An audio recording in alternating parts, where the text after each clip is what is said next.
सात संगत जी बड़े प्यार से कहना धैर्य निरंकार जी। सात संगत जी, आइए हम सभी माता जी के अनमोल वचनों को श्रवण करें और चैनल को सब्सक्राइब, लाइक और कमेंट जरूर करें। प्यार से कहना धन निरंकार जी।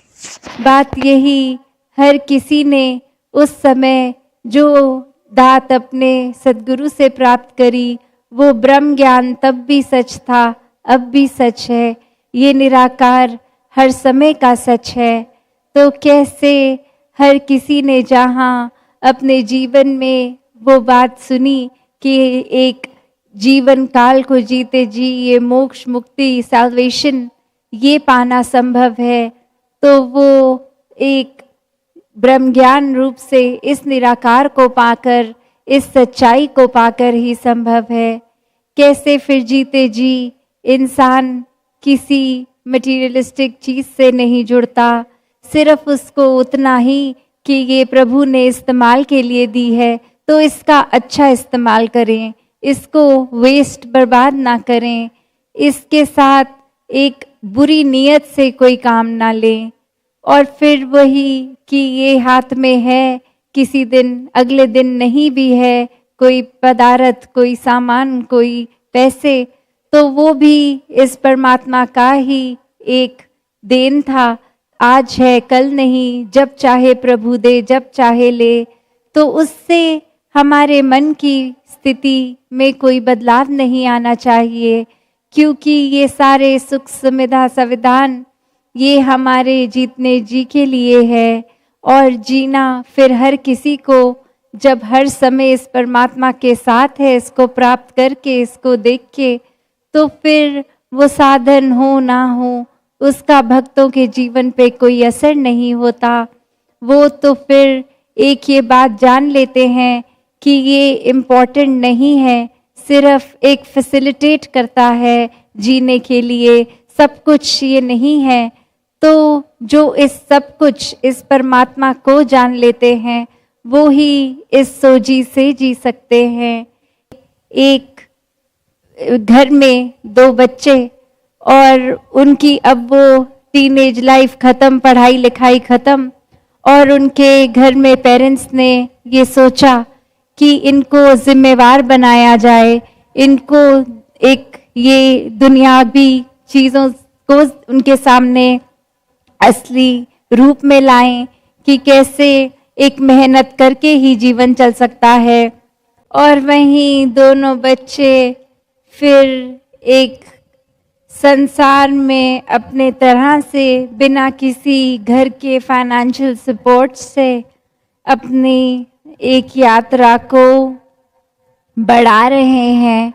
और वहीं एक जब सड़क पे चलते चलते गिरा हुआ कुछ सोने के आकार में एक गहना मिला, तो कैसे जो भाई था उसको लगा कि ये कहीं मेरी बहन को अगर नज़र आ गया, उसको सुंदर लगेगा, वो शायद ले ले, और ये तो सोने का है। वो फिर मन में बात वही कि हमारी मेहनत का तो है नहीं, तो हमें अपनी जर्नी पे इसको सहारा नहीं बनाना, एक खुद एक अपनी मेहनत से पैसे कमाकर कुछ घर पे साबित करना है। तो कैसे वो उसको फिर मौका देख के कि नज़र आ रहा है, उस पे कुछ मिट्टी डाल रहा था, और वही उसकी बहन की नज़र पड़ी, ये क्या कर रहे हो, ज़मीन पे क्या, हाथ से क्या कर रहे हो। और वो भाई कहता कि अगर सच बताऊं तो एक सोने का जेवर मिल गया, और वो तुम्हारी नज़र उस पे ना पड़े कि तुम अपने शरीर पे पहन लो, या ये ख्याल लो कि कुछ मिल गया है तो इसी को पहली सीढ़ी एक बनाकर इसको बेच देते हैं, तो तुमसे छुपा रहा था। और वहीं वो बहन हंस पड़ती है कि मेरे लिए तो तुमने मिट्टी पे ही मिट्टी डाली है। जब ये बात समझ ली है कि एक उसको चीज़ चाहे महंगी है वो, पर जब हमारा ये लक्ष्य ही नहीं कि किसी चीज़ के साधन को अगर वो खुद मिल रहा है तो उससे अपने जीवन की एक सीढ़ी चढ़नी है, पर माता पिता ने ये उद्देश्य दिया था कि खुद से मेहनत करके ये करना है, तो मेरे लिए ये इम्पोर्टेंट थी भी नहीं। तुम मिट्टी को ही मिट्टी से ढक रहे थे, मुझे दिख भी जाता तो भी मैं वो ना उठाती। तो बात वही कि कैसे जहाँ संसार में जो ये समझ लेते हैं कि सामान सिर्फ तब तक ही लिए जब तक उसके साथ एक कोई ऐसी अटैचमेंट ना बन जाए कि वो नहीं है तो एक जीवन जिया ही नहीं जा सकता। वो बात जैसे राजा जनक, मीराबाई सब महल में रहने वाले, फिर भी उस तरह से उनके लिए ये सामान पदार्थ चाहे कितने भी महंगे होंगे उनके महलों में, फिर भी एक वो बात कि उनके लिए वो सब मिट्टी समान ही था, क्योंकि वो सच्ची दौलत से जुड़ गए थे। उन्होंने इस निराकार का एहसास कर लिया था, इस परमात्मा को हर समय के लिए अपने जीवन में बसा लिया था, हर समय इसके दर्शन करते थे। तो वो जानते थे कि सामान्य महंगे से महंगा भी हो, किसी दिन उसकी चमक चली जाएगी, किसी दिन वो टूट जाएगा, किसी दिन वो नष्ट हो जाएगा। सामान हर समय के लिए रहने वाली कोई चीज़ नहीं है। तो ये हर समय जो रहता है वो उस प्रकार उसके साथ जुड़ने का काम इस मनुष्य को जो मिला है कि जीते जी इस रचनहार को जान लो, ताकि फिर इसकी रचना में वो रचनहार देखते हुए उसको सिर्फ ना ही अप्रिशिएट करा जाए, उसकी प्रशंसा की जाए, पर वाक्य में उससे प्यार हो जाए। जब अपने दिल में प्यार है तो फिर वो दिल का काम ही हो जाता है प्यार बांटना।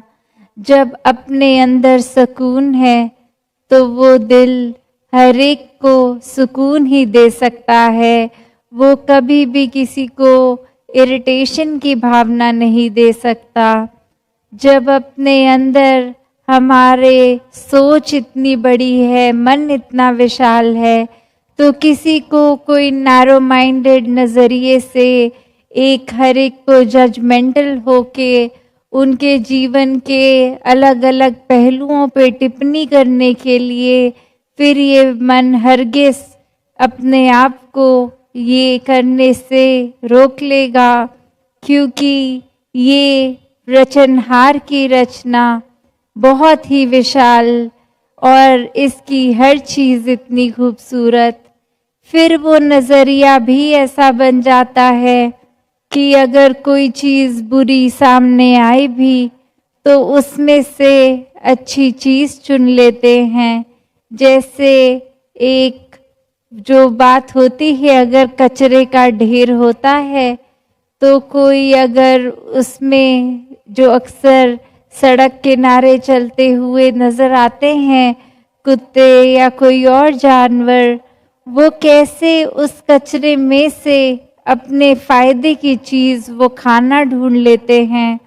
उसी तरह एक अगर कोई घटना घट गई जो अच्छी ना भी हो, भक्तों का नज़रिया अब उसमें से भी अच्छाई ढूंढने का है और वो कुछ ना कुछ हर चीज़ से सीख ले लेते हैं। सात संगत जी प्यार नाल कहना धैन निरंकार जी। सात संगत जी भक्त हर चीज में अच्छाई ढूंढ ही लेते हैं, चाहे बुरी से बुरी परिस्थिति क्यों ना हो, क्योंकि भक्त ये जान चुके हैं कि ये सिर्फ और सिर्फ निरंकार ही सच है, सत्य केवल निरंकार है। और हम इस सत्य को आधार बनाकर जीवन जीते जाएंगे। जीवन का आधार निरंकार रहेगा तो जीवन सफल रहेगा, भव सागर पार कर जाएंगे। सात संगत जी आप जी के आशीर्वाद से दासी सतगुरु माता सुदीक्षा जी और राजपिता जी के अनमोल वचनों को चैनल पर लाती रहेगी। सात संगत जी आप जी आशीर्वाद दें और आशीर्वाद के रूप में चैनल को लाइक, सब्सक्राइब और कमेंट जरूर करें। प्यार नाल कहना धैन निरंकार जी।